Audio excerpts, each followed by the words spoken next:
பத்திரிகையாளர் திரு சுவாமிநாதன் இணைப்புல இருக்கீங்க. ஏதோ ஒரு கட்சிக்கு ஆதரவு கொடுத்து கொடுத்து காங்கிரஸ் தேஞ்சு போயிருக்கு, ஆட்சியில பங்குன்னு விஜய் சொல்றாரு, அதை காங்கிரஸ் ஏற்க வேண்டும் அப்படின்னு விஜயுடைய தந்தை SA சந்திரசேகர் செய்தியாளர்கிட்ட சொல்லியிருக்காரு. உங்களுடைய கருத்து? இதுல இரண்டு வகையான பார்வைகள் இருக்கு. ஒன்று, காங்கிரஸ் கட்சியினுடைய நலனை முன்னிறுத்தியது, அதை நம்ம இரண்டாவதாக கூட வைத்துக் கொள்ளலாம். இதுல முதன்மை காரணமாக SA சந்திரசேகர் அவர்கள் இந்த கருத்தை சொல்றதுங்கிறது தன் மகன் தமிழக வெற்றி கழகத்தினுடைய நலன் சார்ந்து அப்படின்னு தான் நான் பாக்குறேன். ஏன்னா ஆட்சியில் பங்கு, அதிகாரத்தில் பங்கு, எங்களோடு யாரெல்லாம் கூட்டணிக்கு வருகிறார்களோ அவர்களுக்கெல்லாம் அதிகார பகிர்வு செய்வோன்னு முதல் முறையாக அறிவித்த கட்சி அப்படின்னு பாத்தீங்கன்னா தமிழக வெற்றி கழகம் தான். அவரை அறிவித்து 1.5 ஆண்டுகள் கடந்த போதும் பின்பும் கூட இதுவரை அவரோடு எந்த கட்சிகளும் அணி சேரல. அண்மையில் நடந்த செயற்குழு கூட்டத்துல கூட விஜய் அவர்கள் பேசுகிற பொழுது ஒரு மிக முக்கியமான விஷயத்தை குறிப்பிட்டார். நட்பு சக்தி யாரும் மராட்டா கூட அப்படிங்கிற வார்த்தையும் பயன்படுத்தி இருந்தார்.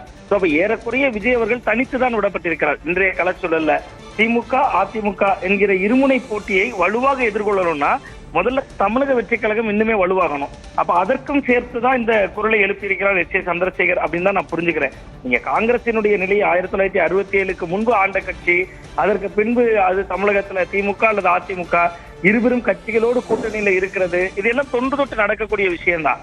நீங்க கடந்த காலங்கள்ல SA சந்திரசேகர் இந்த குரலை பேசல. விஜய் கட்சி ஆரம்பித்திருக்கிறார், அவரோடு பெரிதாக எந்த கட்சிகளும் வரல, எந்த அணியும் அவரால் இதுவரை அமைக்க முடியவில்லை. இந்த சூழல்ல இந்த வள்ளுவர் சொல்ற மாதிரிதான், மகன் தந்தை காட்டுற உதவி, தந்தைக்கு மகன் ஆற்ற உதவிங்கிற மாதிரிதான்.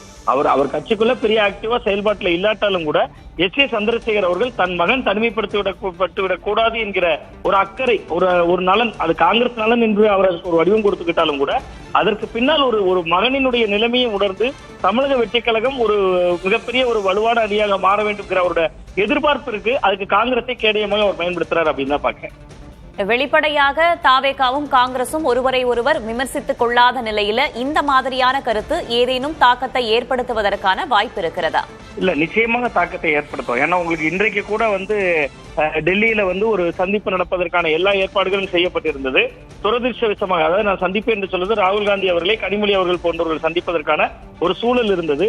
துரதிருஷ்டவசமாக ஒரு விமான விபத்து ஏற்பட்டதனால், அங்கு அந்த மாநிலத்தினுடைய துணை முதல்வர் அவர்களே விமான விபத்தில் சிக்கியிருந்ததனால், இறந்து விட்டதனால் அந்த சந்திப்பு நடக்குமா என்பது ஒரு கேள்விக்குறியான ஒரு விஷயமாக இந்த மாநில மாறி இருக்கக்கூடிய சூழல்ல ஒருவேளை இந்த சந்திப்புகளுக்கான சமீட்சைகள் இருக்கிற பொழுதே SA சந்திரசேகர் இந்த குரலை பேசுகிறார். அதையும் நம்ம புரிந்து கொள்ள வேண்டிய தேவை இருக்கு. இன்னொன்று, தமிழகத்துல யாரும் கூட்டணியை பற்றி பேச வேண்டாம்னு திமுக தரப்புல RS பாரதி அவர்களும் சொல்லியிருக்காங்க. அதே மாதிரி காங்கிரஸ் கட்சியில இருந்தும் தொடர்ந்து அந்த அறிவுறுத்தல்கள் தான் வந்துட்டு இருக்கு. நீங்க இப்ப அது சட்டமன்ற தொகுதி வாரியாக கூட விமர்சனம் இறங்கிட்டாங்கிறதுக்கு உதாரணம் தான் தளபதி போன்றவர்களே பேசுறது, அதாவது மதுரை வடக்கு தொகுதியினுடைய சட்டமன்ற உறுப்பினர். அப்ப அது போன்ற பேசுற குரல்கள் எழுந்திருக்கக்கூடிய சூழல்ல காங்கிரஸ் கட்சிக்குள்ளேயே இப்ப 2 வேறு கருத்துக்கள் வந்துருச்சு. ஒரு பிரிவினர் திமுகவோடு இருக்குதா போதும், அது ஒரு வெற்றிக்கான அணியா இருக்கும், ஒரு மதசார்பின்மை தொடர்ச்சியா இருக்கு, பாஜக எதிர்ப்புல தெளிவா இருக்காங்க என்கிற பார்வையும், ஆனா காங்கிரஸ் கட்சியை வளர்க்க வேண்டும், கிரவுண்ட்ல காங்கிரஸ் கட்சியை ஸ்டடி பண்ணணும் அப்படின்னு நினைக்கிறவங்க, கிராமங்கள்ல கட்சி வளர வேண்டும் நினைக்கிறவங்க ஒரு புதிய ட்ரையல், ஒரு புதிய முயற்சியா நீங்க ஒரு ஒப்புமைக்காக எடுத்துக்கிட்டீங்கன்னா 2014 பாராளுமன்ற தேர்தலில் பாஜக அந்த முயற்சியை 10 ஆண்டுக்கு முன்னாடி பண்ணி பார்த்திருக்காங்கல்ல. கழகங்கள் இல்லாத தமிழகம், கவலைகள் இல்லாத தமிழர்கள்னு 14லயே அவங்க திமுக அதிமுக இல்லாம ஒரு அணி அமைச்சாங்க. பட் அது ரெண்டு பார்லிமெண்ட் எலெக்ஷனே அவங்களால ஜெயிக்க முடிச்சு, 2 தொகுதி ஜெயிக்க முடிச்சு. கன்னியாகுமரியில பொன்ராதாகிருஷ்ணன் ஜெயிச்சாரு, தர்மபுரியில அவங்க கூட்டணியில அன்புமணி ஜெயிச்சாரு. 24ல அதே அட்டம் 10 ஆண்டுகள் கழிச்சு எடுத்திருந்தாங்க. 18% ஓட்ட காட்டியிருக்காங்க அந்த அணி. அப்ப காங்கிரஸ் 67க்கு முன்பு ஆட்சியில் இருந்தது, பாஜகவே 2 அட்டம் எடுத்துட்டாங்க, நம்ம இன்னமுமே திமுகவோட தான் இருக்குங்கிற ஒரு உணர்வு கிரவுண்ட்ல இருக்கு, காங்கிரஸ் தொண்டர்கள், அடிமட்ட தொண்டர்கள் மனசுல இருக்கு. சோ அதுக்குள்ள இது மீண்டும் ஒரு தாக்கத்தை ஏற்படுத்தும். பாருங்க, விஜய் அப்பாவே பேசுறாரு, இது ஒரு சமீட்சை தான், இது நமக்கு ஒரு குறியீடு தானே. கிரவுண்ட்ல திமுக காங்கிரஸ் ஜெல்லாகாம ஒரு சின்ன கேப் விடுறத இதுவும் ஒரு தாக்கத்தை ஏற்படுத்தும் அப்படின்னு தான் பாக்குறேன். இணைப்பில் உங்களுடைய கருத்துக்களை பகிர்ந்து கொண்டமைக்கு நன்றி திரு சுவாமிநாதன்.